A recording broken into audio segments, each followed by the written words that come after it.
Olá, tudo bem? Eu sou Maria Rita Werneck, estamos começando o ADM Incast, o podcast que te mostra que a administração está em tudo. Para a gente iniciar o programa, já deixe seu like, seus comentários e se inscreva no canal a serviço da administração.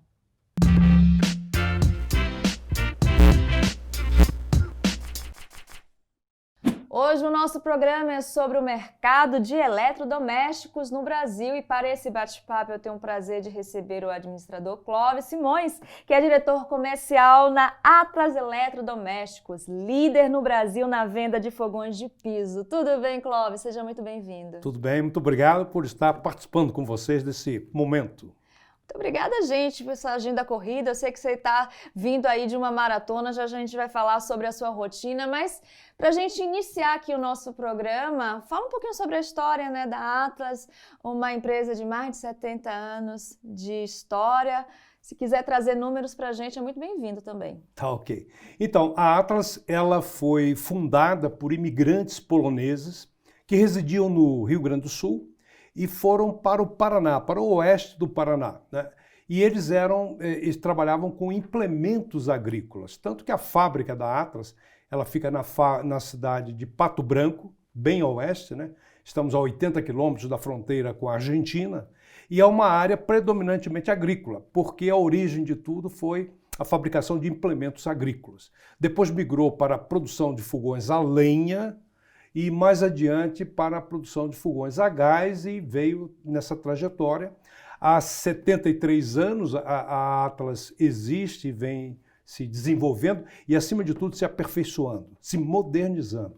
Nós temos hoje 37% do mercado brasileiro, temos 37% de share com as duas marcas Atlas e Dacco.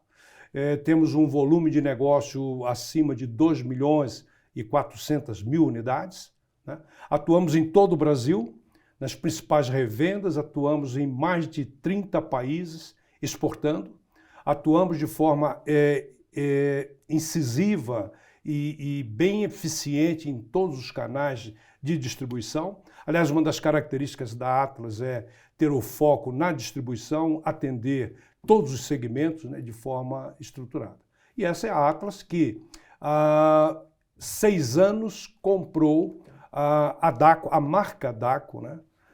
A propriedade intelectual da Dacco, né? Uhum. E começamos a produzir produtos com a marca Dacco. E aí veio, inevitavelmente, a necessidade de um posicionamento de marcas para comunicar ao mercado o propósito, né, deste movimento. Então nós temos a Atlas, que atinge um público que vai até uma faixa de preços de R$ 1.500, e acima deste perfil, desse padrão, entra a Dacco. Então a Dacco ela tem um posicionamento mais elevado em termos de propostas de soluções na linha de cocção. E como foi esse processo de incorporação, né, da Dacco? É uma curiosidade que a gente recebe muitos comentários aqui pedindo para falar sobre incorporação de empresas, de marcas. Como é que é isso? Na realidade, a Dacco, a fase final dela, a Dacco era de uma família também, dos Penteados, né? A Dacco tem 86 anos, essa marca, é uma marca icônica, né, no mercado brasileiro, é uma marca de referência. A gente hoje tem 5 gerações convivendo, né? Uhum. Então a gente tem as gerações mais jovens, a lembrança da avó ou da mãe que teve um produto Dacco e tem uma lembrança muito boa. Mas a incorporação se deu por o proprietário da marca na época, já não era mais a família, era o grupo mexicano MAB. Eles encerraram a operação no Brasil e colocaram à venda as duas marcas que eles detinham, Continental e Dacco. E no processo de leilão de marcas, né, como fazia todo sentido para o nosso propósito de mercado, nós fizemos a aquisição da marca, desenvolvemos e num prazo curtíssimo de 6 meses, começamos a colocar no mercado uma linha de produto super estruturada e a primeira linha de produto foi algo impactante, porque chamava-se a linha Dacolors, eram produtos com mesa de vidro nas cores verde, azul, vermelho, amarelo, que criou um impacto muito grande. Uma novidade, né? Uma novidade para o mercado. E era, claro que uma linha mais nichada, né? Sim. Mas aí depois, na sequência dos produtos, vieram linhas mais adequadas, mais vamos dizer assim, estruturadas dentro do propósito de posicionamento da marca num segmento mais alto. Hoje a Dacko, ela é a terceira marca que mais vende fogões no Brasil.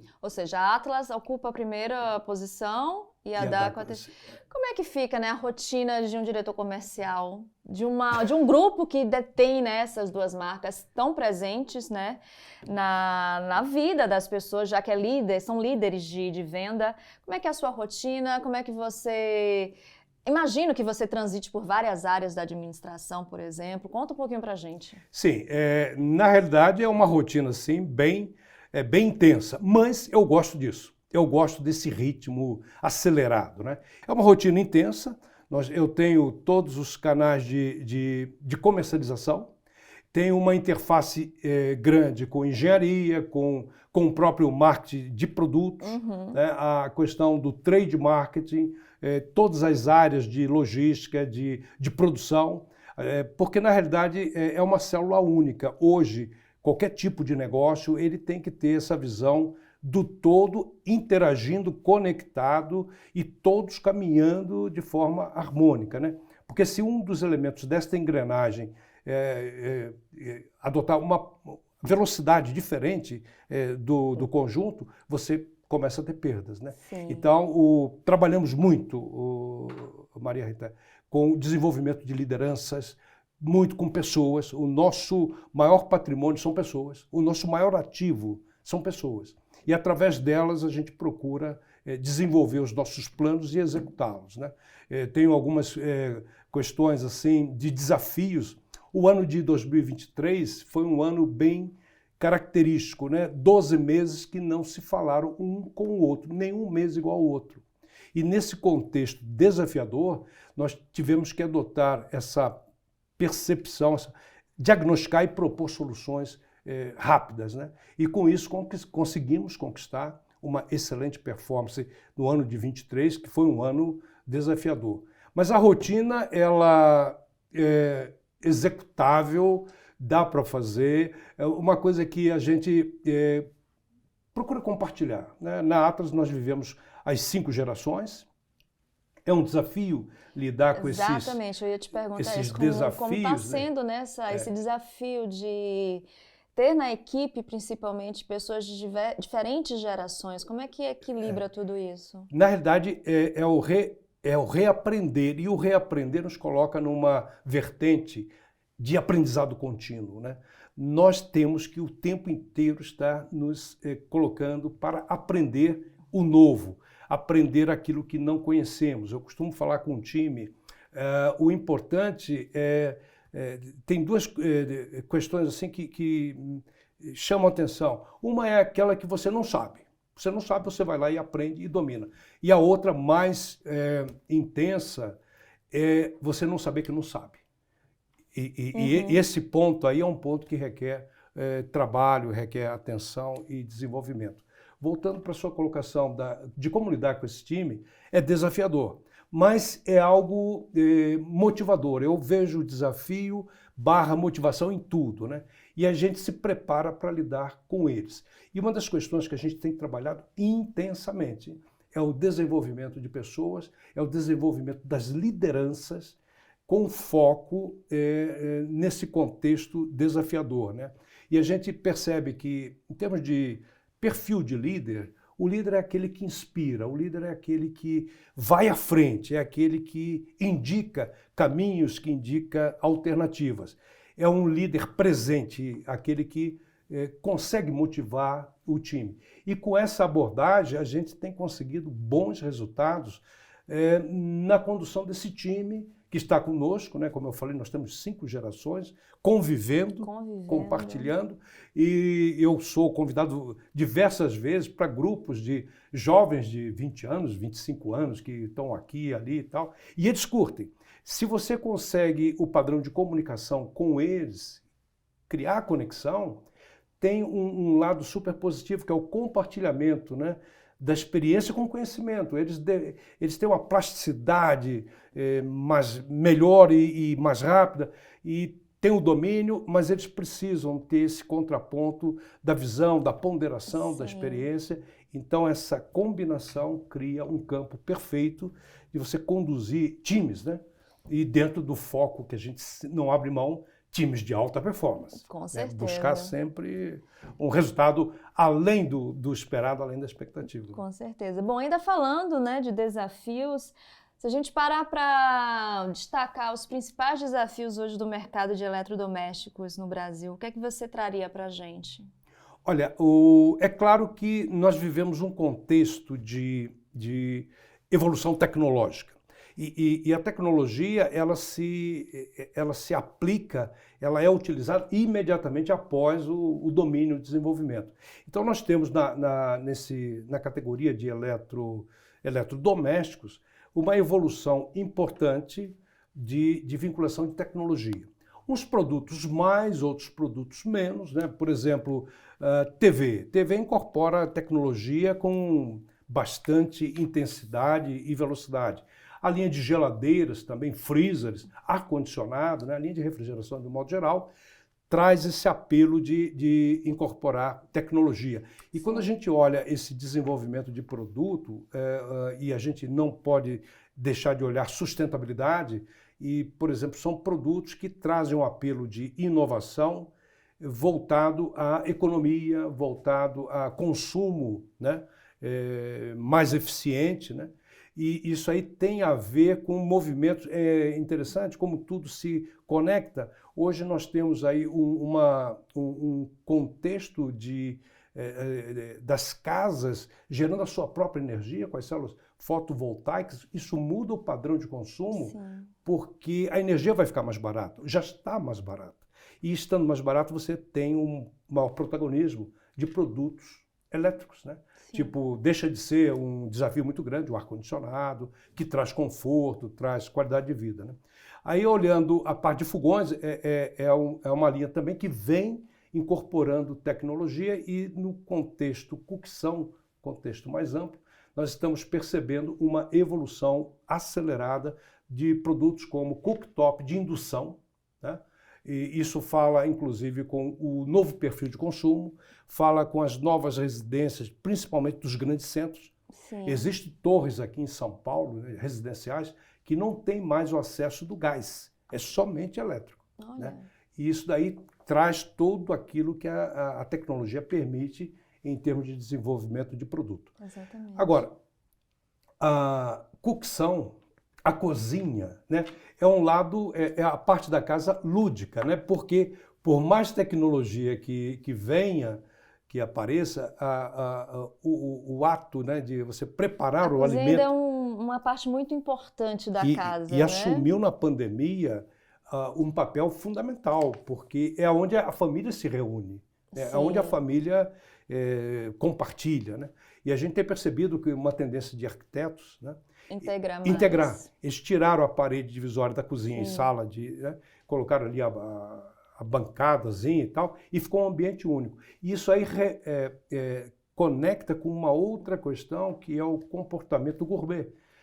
Inclusive o público masculino que gosta, eu gosto de preparar alimento, eu gosto de ir para a cozinha, e aí tem uma questão social. Uhum. Então, alguns até ligam a parte de segurança nas grandes cidades e tal, e as famílias, né, os núcleos sociais, eles então programam o evento, o jantar, né, aquela reunião, e o anfitrião, ele assume o papel, ele quer receber seus convidados e ele prepara o alimento à frente dos convidados. Sim. Serve um drink, e ali a conversa flui, enfim. Vira um evento. Vira um evento, depois do jantar, sobremesa servida, um show lá no vídeo e tal, e à noite vai, 2, 3 horas, cada um vai para sua casa.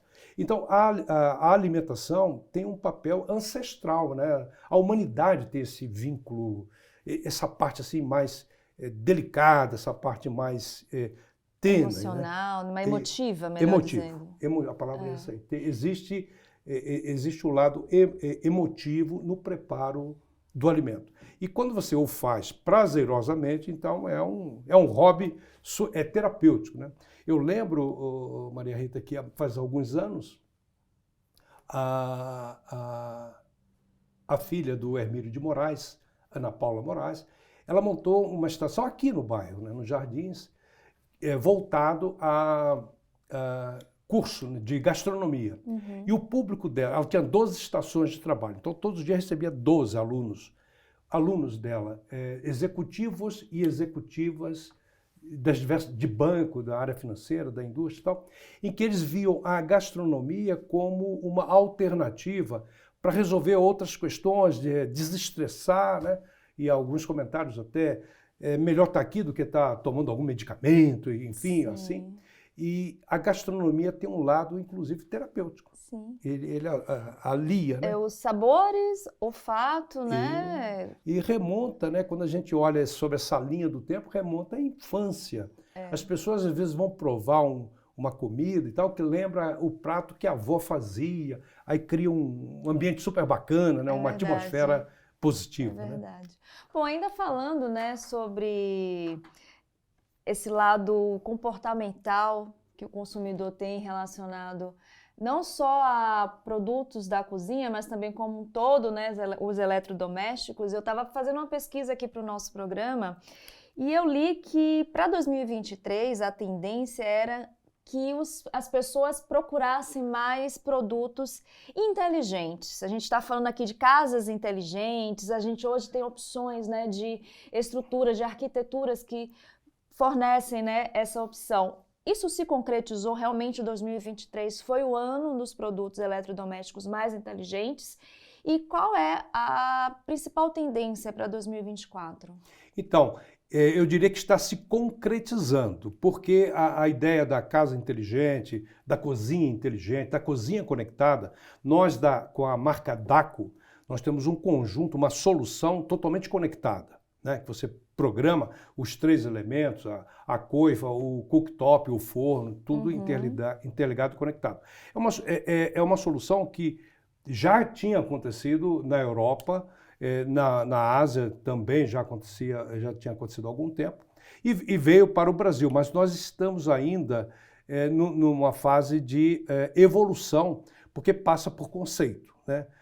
Você tem a incorporação de um conceito, é algo que precisa também ser estruturado do ponto de vista econômico, né? É algo, no Brasil, nichado ainda, é algo nichado, mas é um caminho que não tem mais volta, né? A tecnologia embarcada, a casa conectada, isso daí veio e é uma questão de tempo essa ampliação, né? Enfim, eu acredito que o 23 começou, o 24 vai evoluir bem. Eu acredito que por volta de 25 a gente tem um padrão super interessante com relação às soluções de casas conectadas, né? Eu vejo movimentos do tipo, né? Eu estava na feira de Arapongas, lá no Paraná, e fui convidado por uma amiga que se reinventou. Ela tinha um negócio de móveis para escritório e a pandemia, os escritórios fecharam. E ela rapidamente, uma pessoa super ativa e tal, e ela transformou o negócio dela num conceito de módulos para a casa toda. Então ela produz a solução de mobília para a casa toda e agora incorporou soluções na cozinha, cozinha conectada, ela está ligada a um grupo de arquitetos. Então começa a divulgar padrões, né? E ele fala desse...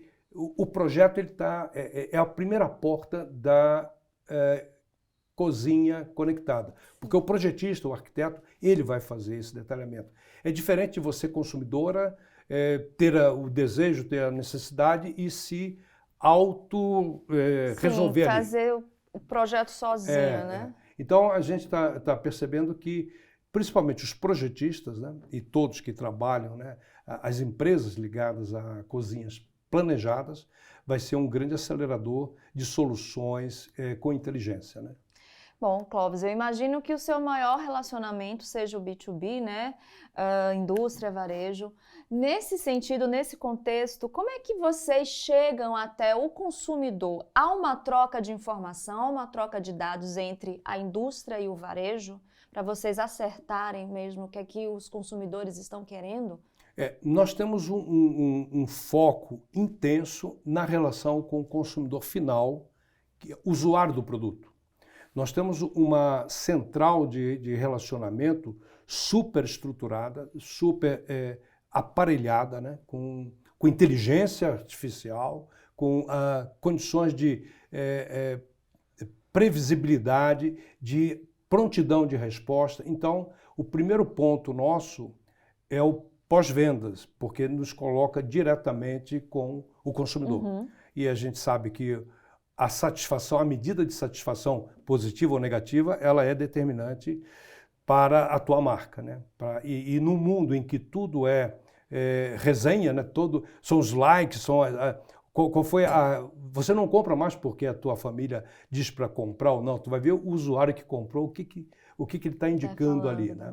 E aí nós temos um contato forte com o consumidor através dessa central de relacionamento. Estamos avançando para que todos os produtos da Atlas, ao serem desembalados, tenham ali uma chance, uma possibilidade de também conectar com esse consumidor final, ou seja, através de uma ação promocional, através de um mimo, né? Ele preenche, ele dá a devolutiva e ali nós temos, principalmente para a venda do online, né? Que nós não temos nós temos parte dessa jornada, não temos o final. Mas quando conseguimos essa conexão lá no final, a gente vai ampliar consideravelmente essa relação.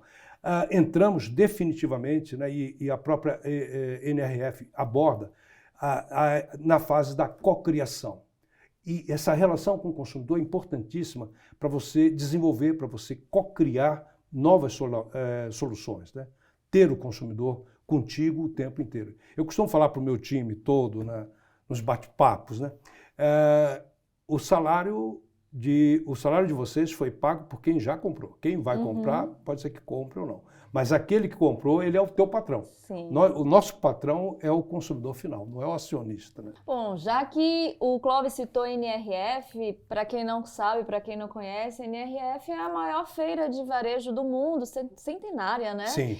E o Clóvis esteve na última edição que aconteceu em janeiro nos Estados Unidos, ou seja, a gente tem uma testemunha ocular dessa feira que é super importante. Fala pra gente o que é que você viu por lá, quais são as tendências, né? Eu sei que a tecnologia tá mandando, né? Isso. Então, como você falou, é uma feira secular, né, de varejo. E logo no início, são palestras riquíssimas, né, veio a seguinte colocação. Pela primeira vez, em 2024, o maior evento de varejo do mundo passa a ser o maior evento de tecnologia, né, porque teve quatro questões básicas, bem pontuadas, né? A primeira delas foi a humanização, né? Todos com esse cuidado, as empresas, com esse lado da humanização, desse resgate das pessoas. Todas as empresas possuem programas de resgate para melhorar no que for possível a saúde mental, a saúde física, enfim. Não existe nenhum job, nenhum negócio que esteja dissociado do bem-estar, da alegria de pertencer, da motivação do colaborador. Então, esse é um lado importantíssimo, a humanização. O outro também, que foi o outro pilar bem debatido, inteligência artificial generativa, que agora virou uma pandemia, né? Isso não tem mais do que um ano, né? E aí, quando a gente olha de varejo, né, é interessante citar o impacto e a influência, porque depois eu falo um pouco mais das desenvolvimento de lideranças nesse contexto intergeracional e o varejo em si. Mas quando a gente olha o impacto já de imediato, olha que coisa fantástica, né? Você hoje, como varejista, você pode criar o seu influencer em 5 segundos. Você define o biotipo, tu define a imagem, tu define o que você quiser, né? E você cria o seu... Isso é disruptivo total. Tu cria o seu influencer, você cria a sua campanha de promoção, de vendas, as suas datas promocionais. Você, num tempo muito pequeno, você tem isso pronto. E hoje... tudo flui para as sociais. E eu estou falando de construção de conteúdo para você finalizar e já colocar nas sociais. A melhoria operacional, você reduz gaps operacionais, né? Você torna mais eficiente a tua gestão, né? Eu lembro do Mark Benioff, que é o presidente de uma das maiores plataformas, né, de B2C e B2B, que é a Salesforce, ele dizendo que a tecnologia não é boa nem má, depende de como você faz uso dela, né? Exatamente. E que ela veio para ajudar a todos, inclusive a qualificar processos de criação. Porque é interessante esse lado, a interface com a inteligência artificial obriga você, o interlocutor, a ser super assertivo no prompt, né, na pergunta, no que você quer.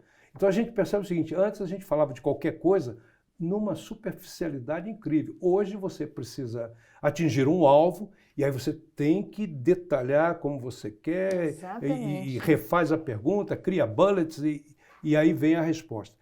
Uma vez que você monta, que você estrutura, você deu o comando, 5 segundos, você tem uma campanha, você tem o teu influencer, você tem a melhoria do teu gap operacional, né? E a turma acredita que é aquilo que nós comentamos. O varejo que já incorporou vai crescer 2,5 vezes mais do que aquele varejo que não incorporou. E vai ser um divisor de águas. Ou você incorpora, ou você está fora do jogo. E a última NRF, que foi a de 2023 e a anterior, falava de novidades, falava de situações que viriam, tipo metaverso, mas foram coisas que, tecnologias e padrões, que chegaram, mas estão assim meio que, não é que não... Estão engatinhando. Né? Agora, inteligência artificial generativa para uso diário nos seus processos é algo que está real. Né? Enfim, então a gente percebe que o varejo já está sendo fortemente impactado. Isso aí traz um padrão de resposta qualificada. Nós vamos ter uma operação melhor qualificada com o uso da inteligência artificial. Claro que tirando os medos que sempre existem, né? O Mark Benioff, ele dizia, né, que não tem nenhum problema, depende do uso e tal, e ele colocava o seguinte, atenção para todos, são as deepfakes. Então, hoje, até então se hackeava aí uma celebridade e tal, e hoje pode fazer isso com o CEO de uma empresa, com imagem, voz e tal, e produzir um conteúdo falso que faz o estrago em 3, 4 segundos de exposição. Bom, diante desse cenário, como treinar, por exemplo, um grupo de vendedores da área do varejo? Como é que está essa mão de obra hoje aqui no Brasil? Você acha que os vendedores desse setor, desse segmento, estão preparados para tudo isso? Porque o consumidor estará mais qualificado, como você mesmo falou. Então é preciso que os vendedores também estejam. Sim. Os vendedores do varejo brasileiro precisam evoluir, assim como todos, né? Mas hoje você tem tudo que você precisa na palma da mão. Então o consumidor também tem todas as respostas na palma da mão. E não raro ele entra numa loja sabendo tanto ou mais do que o vendedor que o atende. E aí entra uma outra questão, que é a confiança. A confiança e domínio de conteúdo, né? Eu falo que os atendentes, né, eles precisam estar preparados para lidar com essa situação em que o consumidor tem um domínio maior, né, do que eventualmente, do que alguns, né? Sim. Aí vem a questão do aprendizado contínuo. Todos têm que se preparar, têm que se desafiarem, né, a conhecer e a estudar e a estudar. Eu vejo o seguinte, não dá para não estudar, porque o que você domina hoje, amanhã está velho, não, ou daqui a algumas horas. E eu queria, Maria Rita, pegar essa tua pergunta, que eu acho fantástica, para trazer um tema que ele geralmente provoca controvérsias, né? É um tema controverso.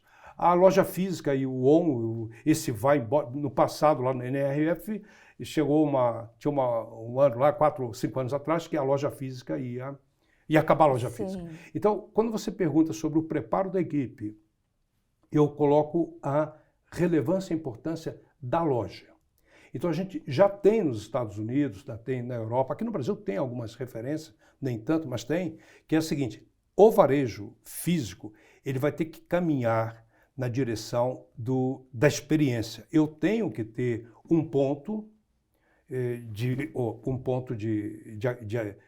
visita, um ponto de venda que traga, acima de tudo, a experiência, porque o online, isso dito, foi debatido lá, o online não consegue resolver a questão da experiência, porque a tua relação ela é fria. Pode ser muito colorida, mas é fria, né?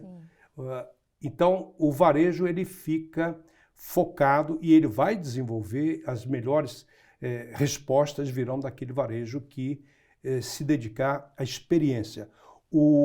A loja tem que ser um ponto de experiência. O Lee Peterson, que é um dos maiores conhecedores de varejo do mundo, essa foi a 8ª vez que eu assisto o Lee falar. Já em 2015 ele dizia o consumidor ele não precisa mais sair de casa para comprar coisa alguma.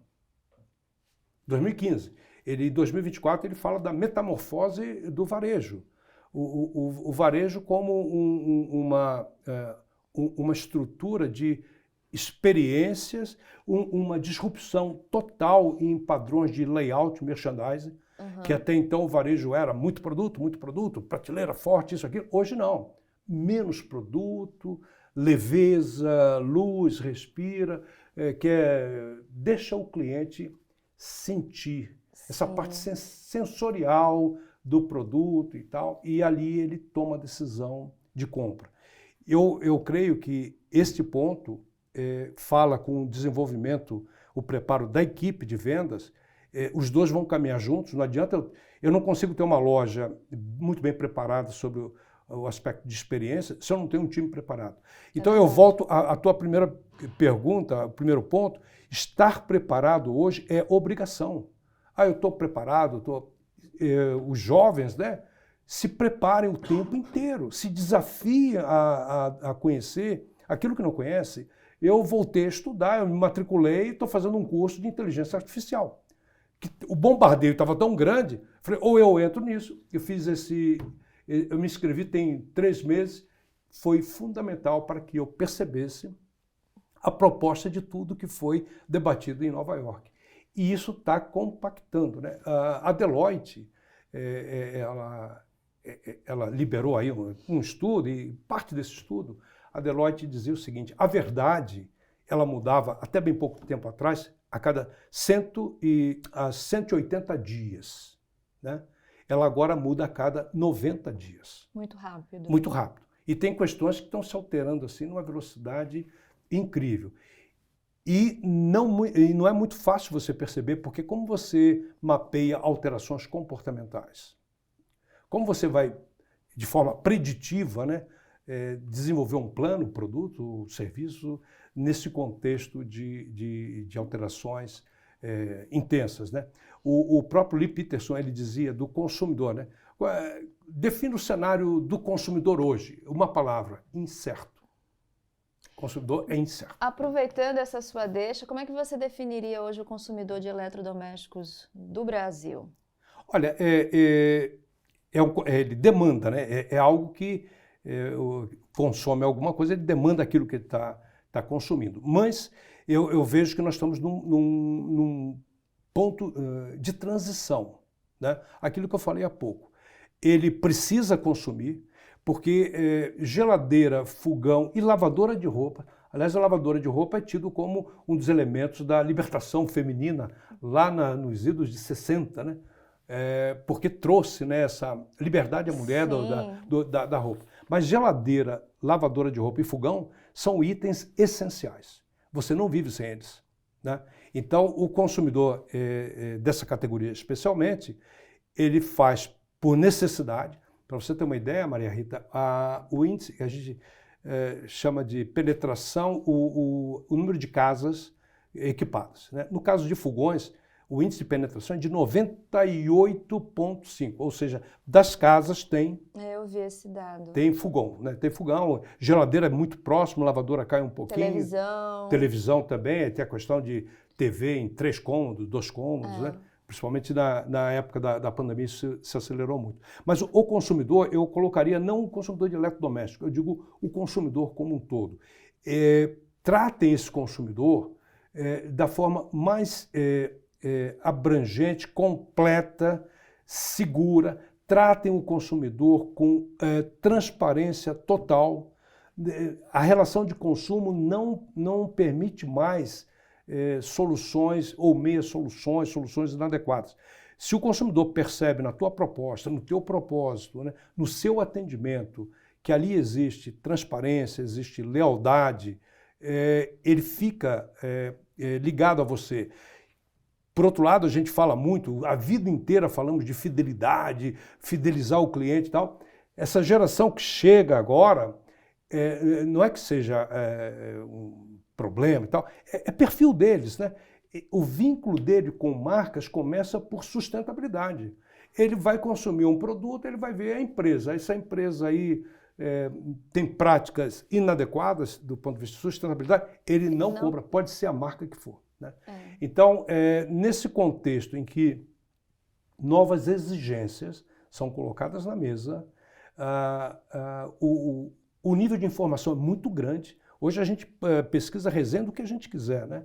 Eu acho que é imbatível se você tem uma proposta, se faz parte da tua cultura empresarial, né? Transparência o tempo inteiro. Adote uma postura segura. Tem um ditado mineiro que diz que, às vezes, um bom negócio é melhor do que uma briga, enfim, faça negócios, trabalhe em soluções, né? Porque a gente tem a replicação, a gente tem o impacto disso em todo o ecossistema social ali, a influência, né? E eu diria o seguinte, Maria Rita, porque nós somos consumidores, né? O que faz a nossa cabeça? Que tipo de tratamento a gente gostaria de receber, né? E eu falo porque a gente tem questões de todos os tipos, né? Imagina, você falou da minha rotina, então a gente atende de tudo, né? A satisfação, tem o conflito, que todo negócio tem conflito relacional. E eu costumo usar uma receitinha básica, muito básica, né? Para o time, né? Comece tudo com um sorriso. Seja o que for, comece com um sorriso. Escute. Né? A liderança, e a gente lidera o tempo inteiro, lideramos tudo, começa com uma boa percepção do outro lado. Ninguém lidera se não ouve. Portanto, ouça mais do que fale. Né? E nós temos isso muito enraizado na Atlas. Nós olhamos o ser humano, olhamos pessoas, tanto o público interno quanto o público externo. Né? A Atlas, eu não falei no início, mas nós participamos de diversos programas sociais, de ligação com hospitais, com creches, enfim. Lá na nossa região, a Atlas é bem atuante. É importante você trazer esse ponto para a gente, porque eu gostaria de entender como uma indústria de eletrodoméstico consegue ser sustentável, pode ser sustentável. Vocês têm esse lado social, mas se a gente pegar aquelas 3 letrinhas, ESG, como é que vocês aplicam nessas letras hoje na gestão da Atlas, do Grupo Atlas? Processo, nós estamos caminhando fortemente para o padrão, para o conceito de indústria 4.0. Né? Nós temos boa parte da fábrica já automatizada, nós temos células robóticas em diversas operações. Né? E isso começa a trazer um processo de produção mais sustentável. Né? Todo as substâncias utilizadas, né? O descarte disso, porque tem substância química ali, é supervigiado, tratado e o descarte é feito com absoluta segurança. Nós utilizamos materiais que estão homologados, materiais que não agridem, né? Tampouco a pessoa, não agride o meio ambiente, enfim. Conseguimos ser, mesmo uma indústria, a gente chama de capital intensivo, indústria que tem ainda uma demanda forte de braços de operadores, mas a gente consegue incorporar boas práticas de sustentabilidade. Como? o tempo inteiro treinando, o tempo inteiro percebendo padrões de melhoria e executando. Não existe nada em setor nenhum de qualquer companhia em que você possa abrir mão de monitorar isso o tempo inteiro, né? E o ponto central, eu digo que a função do líder, né? Que ele consiga transmitir boas práticas, que ele consiga formar replicadores, mas o grande exemplo está na atuação dos líderes. Como a minha equipe me percebe, não só no pensar, no falar, mas no agir, né? Então, nós trabalhamos muito forte, isso faz parte do DNA da companhia, né? Nós somos uma empresa, como eu falei, familiar, né? E temos isso aí. Ainda mantém esse caráter. A gestão não mais, mas a família está no conselho, a família participa, acompanha, mas nós temos esse padrão, né? De olhar a pessoa, de treinar pessoas. Nós estamos em Pato Branco. São Paulo, em alguns momentos é difícil você contratar. Tá meio que geral. Pato Branco, essa complexidade ela aumenta. Então, a ideia de você desenvolver seus talentos, reter os seus talentos, passa por práticas percebidas pelos colaboradores. Se eles veem coerência naquilo que está olhando, lendo, escutando, eles tendem a se conectar mais, né? Então, está tudo interligado, né? O ESG, como você retém os teus talentos, né? Como você desenvolve seus talentos. Governança também? Governança também. Principalmente, governança, né? Sim. Padrão, assim, super claro, definido de governança. É interessante porque eu acho que não é privilégio da empresa A ou da empresa B. Ou você adota padrões... É obrigação, né? É obrigação, é obrigação. O teu cliente, você tem obrigação de atendê-lo, né? É obrigação. Eu costumo dizer o seguinte, que eu falo muito para o pessoal de loja, né? De varejo, enfim, faço apresentações aí Brasil afora, fora do Brasil. Se uma pessoa entra na tua loja, seja online ou offline, se ela entrou na sua loja, tapete vermelho. Por que ela entrou na tua loja, né? E outra coisa, e o que ela espera de você nesse atendimento? O que vai satisfazê-lo, né? E aí tem todo o processo de escuta, né? Você entender. Eu estava numa dessas palestras do Mark Benioff, lá da Salesforce, ele dizia aquilo tudo que ele falou da tecnologia, mas também a questão da tecnologia ajudar você a identificar desejos e interesses do consumidor e antecipá-los. E aí fica uma grande questão para nós, né? Como eu consigo antecipar aquilo que ele quer, identificar e antecipar aquilo que ele quer, né? E quando você atua dessa forma, tu começa a estabelecer vantagens competitivas. A questão é a seguinte: quem faz entrega e quem não faz e não entrega. Aí está feita a vantagem, né? E o setor de eletrodomésticos é muito competitivo, né? Como é que vocês atuam dentro dessa competição, principalmente considerando o marketing digital? Porque a circulação de produtos na internet, a gente sabe que os eletrodomésticos são um dos mais procurados, né? Inclusive, tem aquela lenda, vou até perguntar se ainda é lenda ou se é verdade, que na internet os eletrodomésticos são mais baratos do que nas lojas físicas, então as pessoas vão direto para a internet. Como é que vocês consideram todos esses fatores, né? Concorrência, o marketing digital que não para e eu acho que até esse comportamento do próprio consumidor de já ir para a internet procurar por bons preços, né? Maria Rita, nós temos hoje, vamos falar de eletrodomésticos, né? Principalmente o eletrodoméstico pesado, eu já falo por quê. 20, 25% é comprado no online. Eu estava vendo uma pesquisa durante a NRF que dizia que há 6 anos atrás, uma pesquisa de intenção de compra no online indicava 20%. Essa mesma pesquisa foi refeita e 65% das pessoas indicam o desejo, o interesse de comprar no online. A questão da gestão, e você falou muito bem, por ser tudo muito rápido, instantâneo, de altíssima visibilidade, a competição é acirradíssima, a briga, né, ela é o tempo inteiro, né? A gente acompanha aí as Black Friday desde quando começou, né?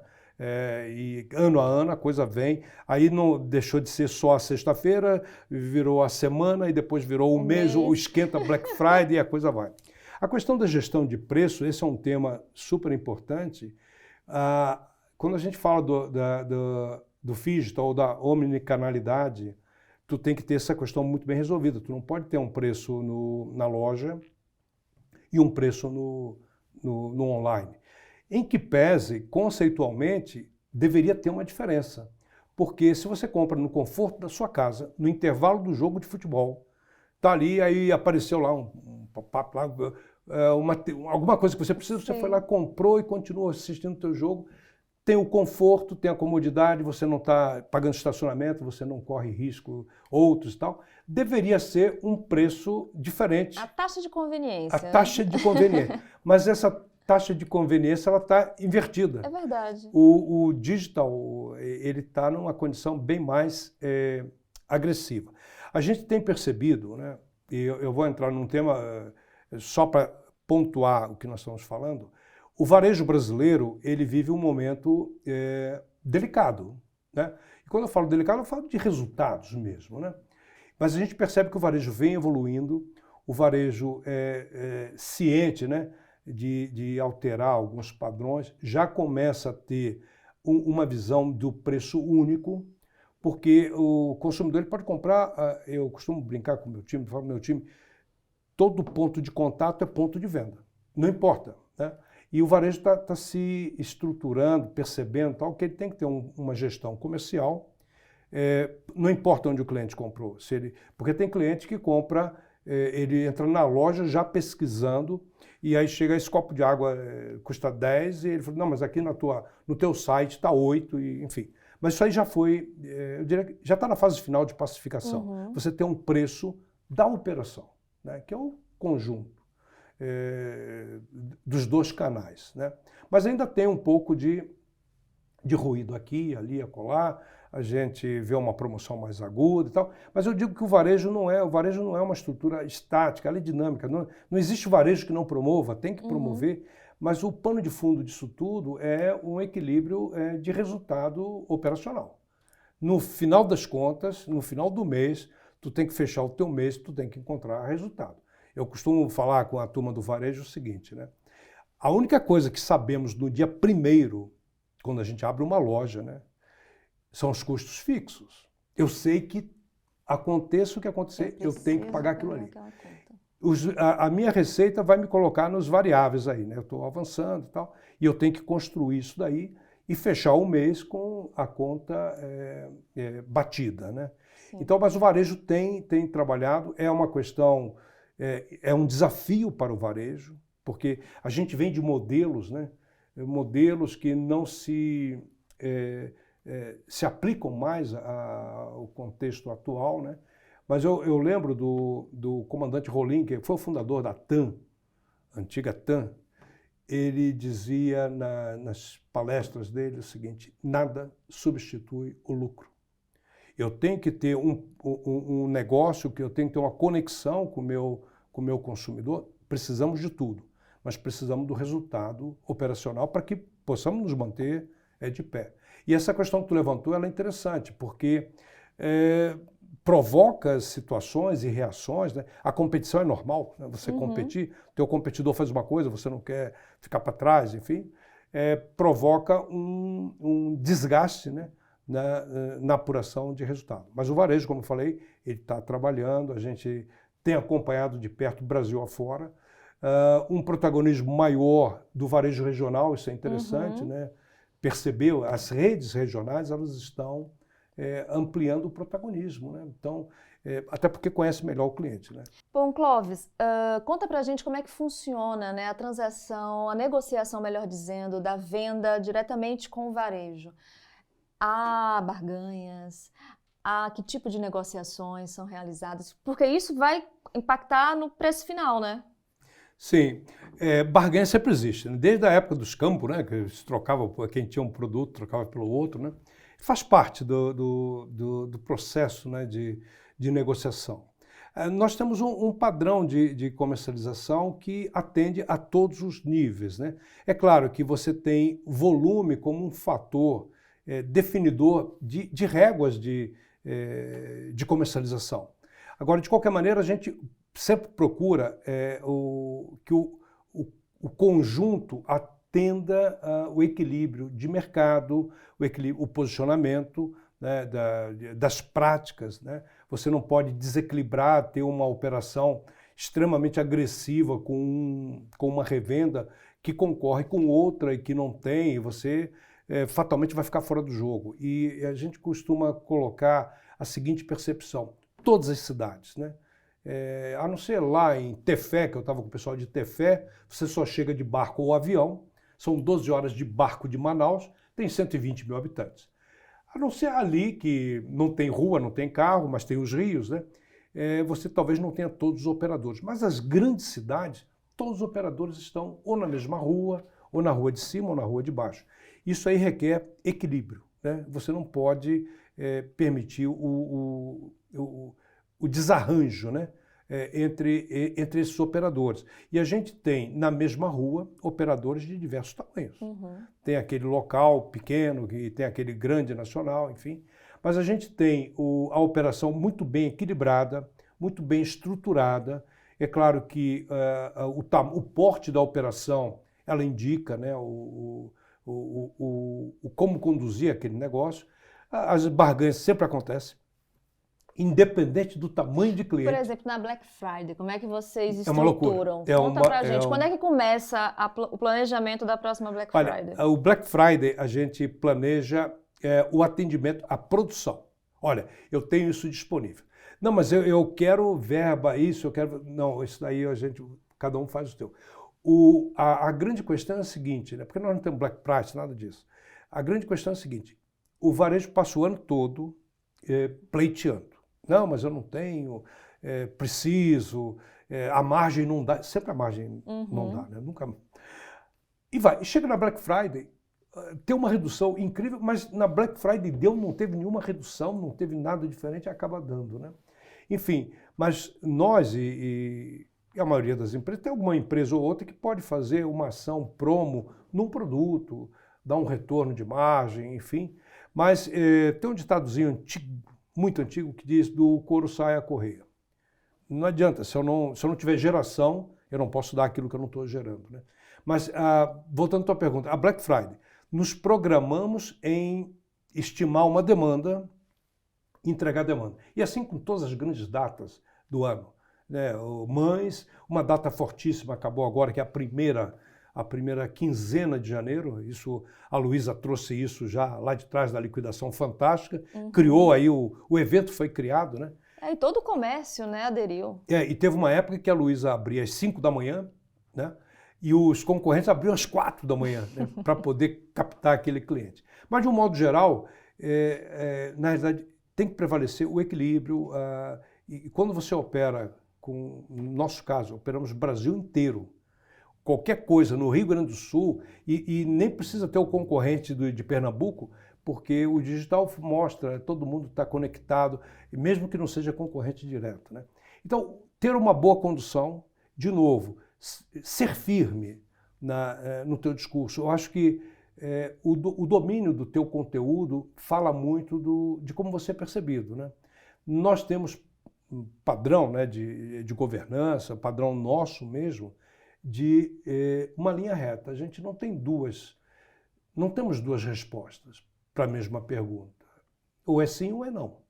Né? E liderar o mercado esse mega competitivo, esse mercado em que nós só olhamos o para-brisa. Quando a gente olha o retrovisor, tem gente querendo ultrapassar aqui, mas o nosso foco é o para-brisa, avançar. A gente tem que ter essa questão de prática comercial muito bem resolvida, né? E é claro que tem o resultado para entregar, a companhia espera resultado. Mas, de qualquer maneira, gestão comercial, eu não falo só em eletrodoméstico, qualquer tipo de negócio, qualquer categoria, produto, serviço, você tem que ter um padrão muito bem definido. E para isso você tem que conhecer o mercado que você opera. E conhecer mercado em profundidade, né? Não a gente percebe o seguinte, geralmente as questões que são trazidas são superficiais.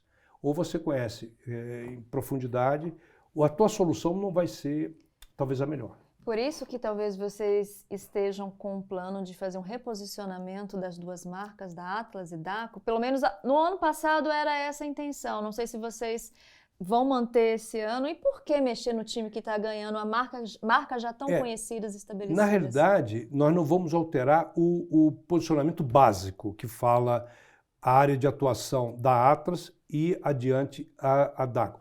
Nós vamos realçar o brilho da Dacko com novas soluções incorporando tecnologia.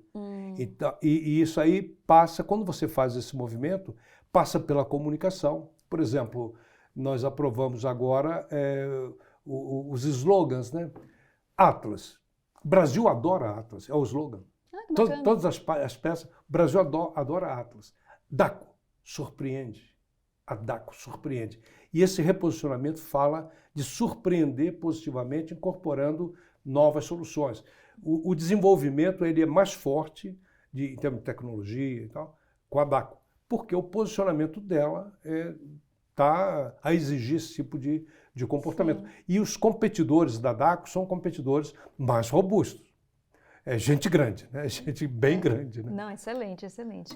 Bom, a gente daqui a pouquinho vai falar um pouco mais sobre o Clóvis enquanto gestor, enquanto pessoa. A gente está falando um pouco mais sobre o mercado de eletrodomésticos, esse segmento que movimenta tanto a economia aqui no Brasil. Mas antes de passar para as curiosidades pessoais sobre o Clóvis, recentemente acabou de ser aprovada a reforma tributária. E, inicialmente, essa reforma extinguiria o imposto sobre produtos industrializados, o IPI, mas manteve como uma forma de beneficiar a Zona Franca de Manaus. O que é que isso impacta no setor, né? A manutenção desse imposto com esse direcionamento? Olha, entendendo que a Zona Franca de Manaus produz produtos bem específicos, né? Então, a manutenção ou não, tem esse movimento de extinção, né? Havia essa expectativa, não afeta a boa parte da categoria, né? Por exemplo, Manaus tem produção de TV, de micro-ondas, de lava-louça, né? De ar-condicionado, né? E mais uma ou outra categoria. O forte do eletrodomésticos é produzido fora da Zona Franca, que não tem esse impacto tão intenso, né? Mas é importante lembrar que em agosto de 23 houve uma redução no IPI, por exemplo, de refrigeração, né? Que era 15% e veio para 5% de refrigeração. E aí lembra aquele plano econômico do governo passado, em que queria estimular o consumo e baixou e zerou o IPI, enfim, né? E aí deu uma turbinada nas vendas. O que aconteceu é uma redução, né? Teve categorias como tanquinho, que foi para zero o IPI. Isso foi o que aconteceu de fato. Agora, a Zona Franca não extinguindo, né, o IPI, ou mantendo e tal, é claro que se tivesse extinto o IPI, poderia trazer uma melhor condição para o consumidor. Sim. Mas a gente vive num contexto, num balanço que não é só o IPI que impacta. Nós temos um balanço de fora para dentro, que é importação, que é o frete. O frete para produtos importados, ele tem um peso fortíssimo, né? Para você ter uma ideia, na época da pandemia, o container de 40 pés chegou a $15 mil. Mais recentemente, no início do ano passado, ele era cotado a $3 mil. Imagina o impacto do custo do frete no custo do produto. Né? E Manaus fala muito de produção local, fala muito de CKD, de importação de partes, e ali monta em Manaus e se beneficia da região, né? Uma área de livre comércio, enfim. Mas trazendo esse tema de reforma tributária, no segmento de eletrodoméstico, eu acho que o que aconteceu, e curioso que não foi muito divulgado, mas a redução do IPI de refrigeradores de 15 para 5, tanto que impactou que nós tivemos o Q4 da categoria de branca, o refrigerador era o produto que mais vendeu, mais movimento tinha. É claro que também junto teve uma onda de calor aí brutal no Sim. Q4, né, que ajudou a vender ar-condicionado bastante.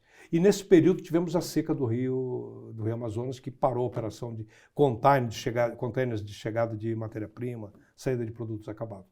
Mas eu não tem assim, um grande impacto, né? Refrigeração impacta aqui, porque as indústrias estão mais nessa região sul-sudeste. Sudeste-sul.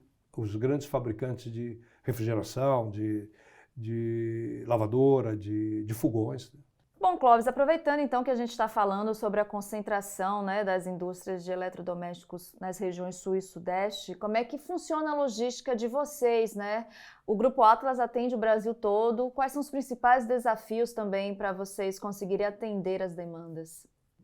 Então, nós temos desafios. O Brasil é um país continental, é um país que deveria ter desenvolvido uma malha ferroviária, né? Porque isso aí faria toda a diferença. Eu imaginei que você fosse citar isso. Porque aí nós vamos lá para a década de 50, quando a indústria automobilística aqui se instalou. Teve aí as pressões, os lobbies e outros quitais para que a malha rodoviária fosse desenvolvida. Hoje nós temos como desafio o frete, ter uma boa relação de frete, porque quando você olha, por exemplo, o Nordeste são distâncias, começa em Salvador 2.500 quilômetros, a gente vai até o Piauí 3.000 quilômetros, Manaus Norte 3.500 quilômetros, né? O desafio é grande, mas nós temos um padrão híbrido.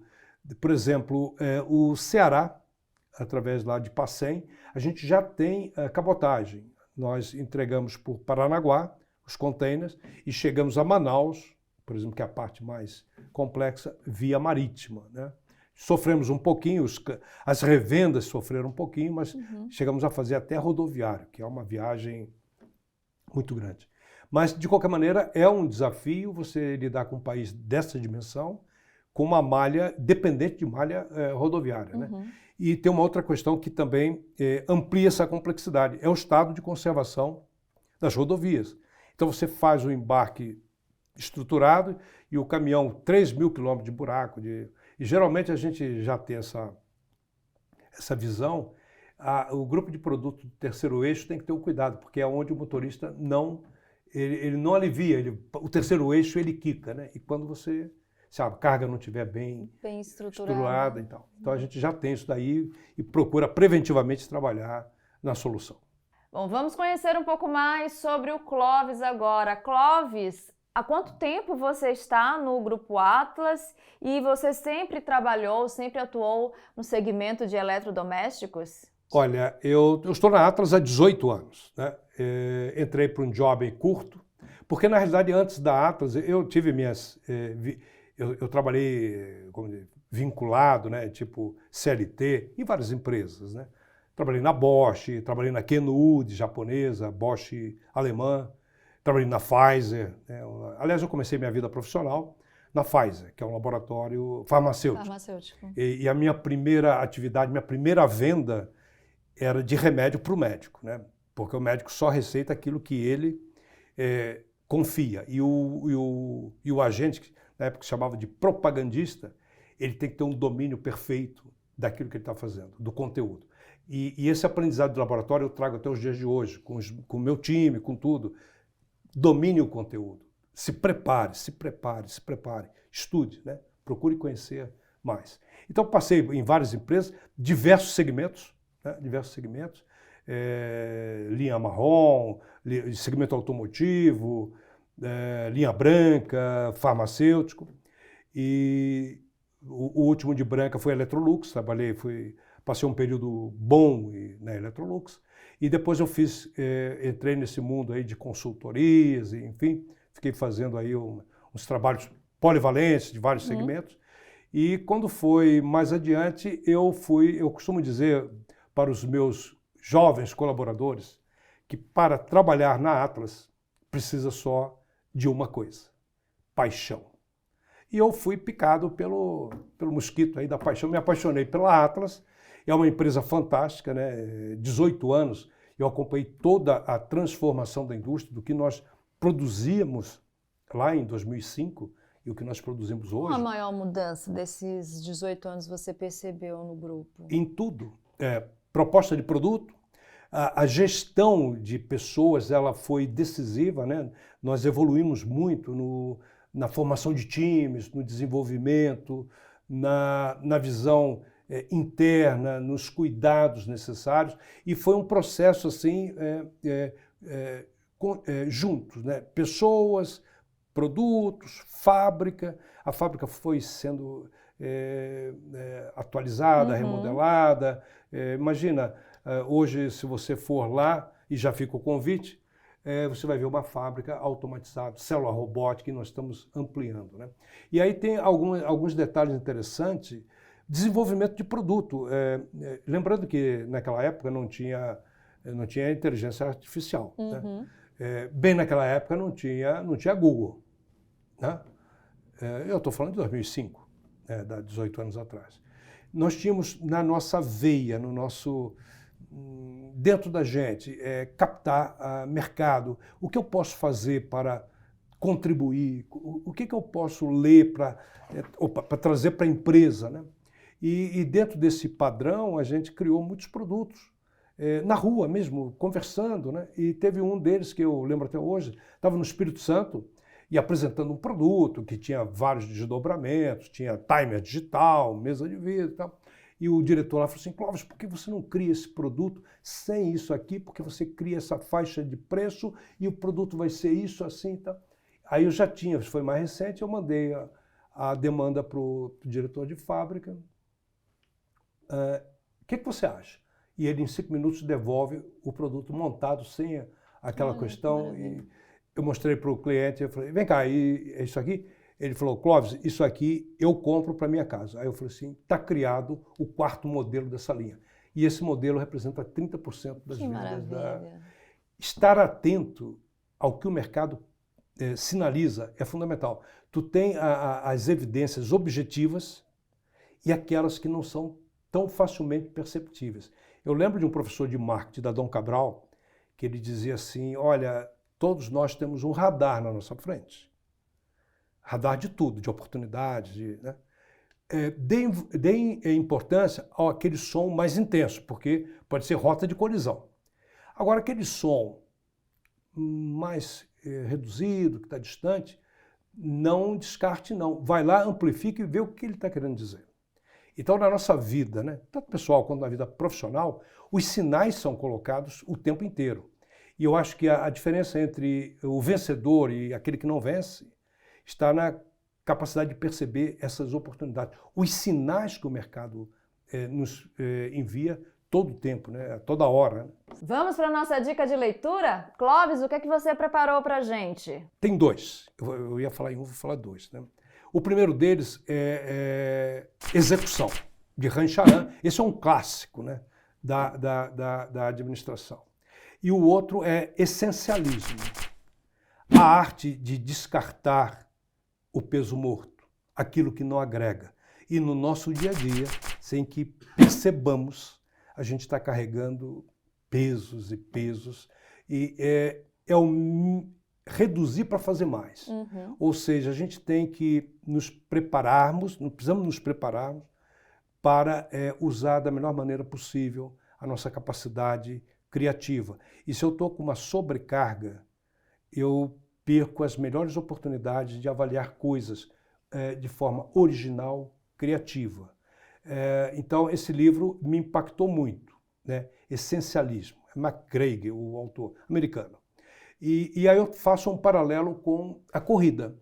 Eu sou maratonista, mas estou parado por uma lesão que eu fiz, coisa de maratonista, né? Eu devia ter parado e continuei. A corrida, ela traz algo que fala do nosso dia a dia, empresa, trabalho. Fala da disciplina. Falei de livros e, vamos dizer, uma dica final. a disciplina. Né? Mas não aquele padrão de disciplina distorcido. A disciplina no contexto de preparação para executar da melhor maneira possível o que eu preciso executar, não procrastinar. Pega, abraça, mergulha, acredite, né? Acredite em você para que os outros acreditem em vocês, né? E dizer que tudo é possível desde que você se coloque, né, positivamente para a conquista. A minha vida inteira, eu sempre olhei adiante, eu sempre estava olhando qual vai ser o próximo passo, trabalhando de forma intensa a nossa maior habilidade ou capacidade, que é a imaginação. Aliás, o ser humano é o único que tem essa habilidade, essa capacidade. Imagine, né? Desenvolvendo, executando, se preparando, não abram mão do aprendizado contínuo. Exatamente. Ok? Ok, perfeito. E para a gente encerrar a administração, por que a administração e como você vê os profissionais de administração nesse segmento de eletrodomésticos? Olha, por que administração? Eu sempre fui muito curioso. Eu acho que na vida tu tem que ter uma dose boa de curiosidade e ousadia, claro que com a disciplina. E a administração veio para mim naquela época que eu optei pela administração, era algo que poderia me dar a visão do todo na gestão corporativa, na gestão empresarial. Eu sou filho de médico, mas não tinha uma liga assim muito forte com a profissão do meu pai. Mas a administração passava para mim essa visão completa de gestão do negócio, de gestão da empresa. E é claro que num contexto bem diferente do atual. Hoje você tem desdobramentos, você tem pode se especializar aqui, ali, acolá. Antes era meio que genérico. O que me fascinava, caramba, eu vou poder ter uma visão de negócios. E eu sempre fui movido a negócio, a querer desenvolver alguma coisa, enfim. A gente percebe isso, que você tem esse brilho nos olhos quando fala, né, de gestão de pessoas, Sim. Gestão logística, você fala com muita paixão. Sim, eu falo no que eu acredito, é o que eu trabalho com o meu time o tempo inteiro, né? Domine conteúdo, seja apaixonado por que você faz, né? E que os olhos brilhem, né? O tempo inteiro. Eu costumo dizer nas convenções aí, nós somos seres humanos e a gente acorda de várias maneiras, todo dia. Eu acordo super motivado, acordo mais ou menos, dou uma topada na cama e tal, mas eu tenho a capacidade de reverter aquela frequência imediatamente. Opa, eu não quero isso, eu quero aquilo ali. Uma coisa que eu falo com o time já há muito tempo. Pessoal, se a gente não sabe o que vai fazer, não ligue o carro. Uhum. Se preparem, né? E aí você vai, liga o carro, faz a viagem. Bom, e com essa mensagem do Clóvis, a gente encerra esse episódio do ADM Cast. Muito obrigada, Clóvis, por você compartilhar aqui com a gente um pouco sobre a sua rotina, um pouco sobre o que te motiva diariamente, né? Ok, eu que agradeço a oportunidade de estar compartilhando com vocês, né? E que de alguma forma isso possa contribuir para as pessoas de um modo geral, né? E especialmente aos administradores, né? Que existe aí um campo super amplo aí de oportunidades, né? Aliás, as oportunidades existem porque nós as criamos, né?